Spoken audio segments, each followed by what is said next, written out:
The portraits of glorious woman provide biblical and practical principles of becoming a glorious woman, exploring winning wisdom for every woman as wife, daughter, daughter-in-law, mother, mentor, and minister.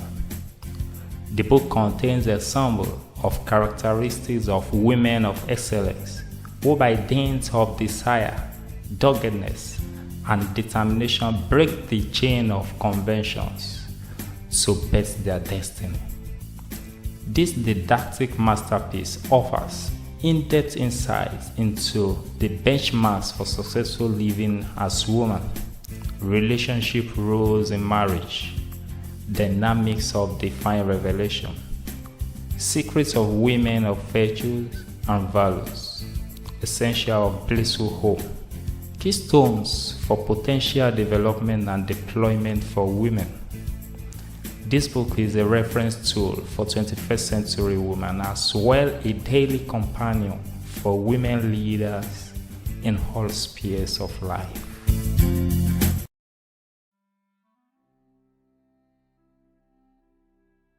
Understanding what marriage relationship is.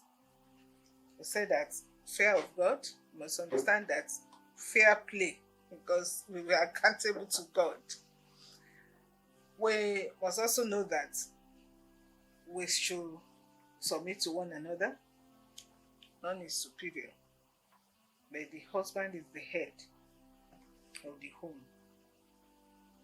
And we've read the scriptures. So wife, we are helper, because that was the reason that I will give a help. It is not good for a man to live alone. I will give him a help suitable for him. You are a helper, a companion, not a hindrance or a competitor. Husband is supposed to be a lover and giver of life.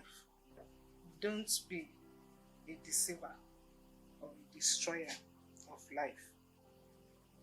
So a glorious woman or a glorious wife should always remind herself that she's honoring God when she honors her husband.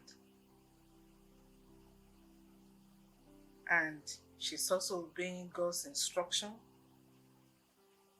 and God will definitely honor her. So I want to appeal to us. Just play your own part. Play your part well. Do not worry about the attitude of him or her. When you obey God, you are honoring God. So to spice up your relationship, there is need for understanding that man is not a woman. The thinking differs. And in every man, there is king and kid. And it is time for you to respect him. Make sure you do that. When it is time for you to play with him, to play with your child, make sure you do that. Wisdom will make you to know. Respect the king in his life. And you have to handle the situation rightly through wisdom. And learn to use sweet words. Wife and husband, don't be rude. Sweet words. The understanding will make you to realize that women, they are responsible by what they hear.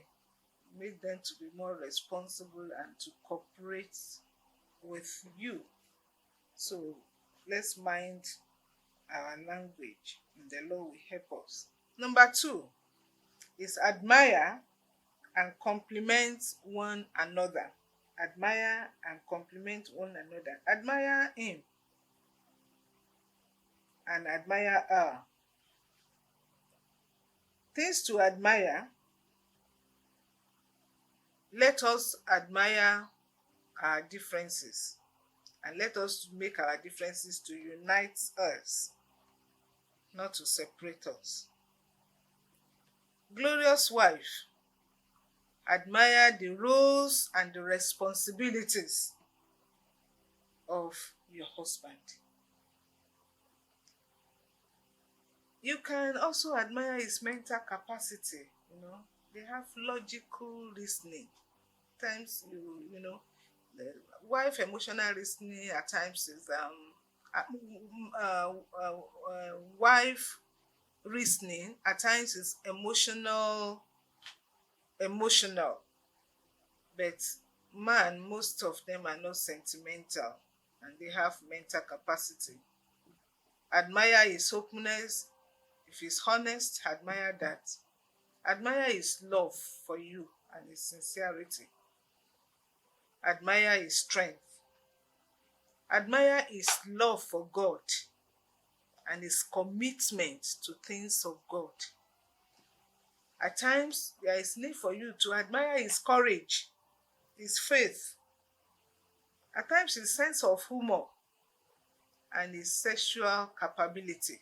There is need for you to admire all those things and never you compete with him. Make up your mind to compliment whatever he's doing. Remember, you are doing all this because the instruction God has given to you. You are a child of God. At times it may look like labor, but let me tell you, with all labor, there is profit. And whatever honor you are giving to him, much more, your children will give to you. If he's not giving you that honor now, please wait. He definitely give you that honor if you do it faithfully. When it is time for you to get your reward, I pray you'll be alive.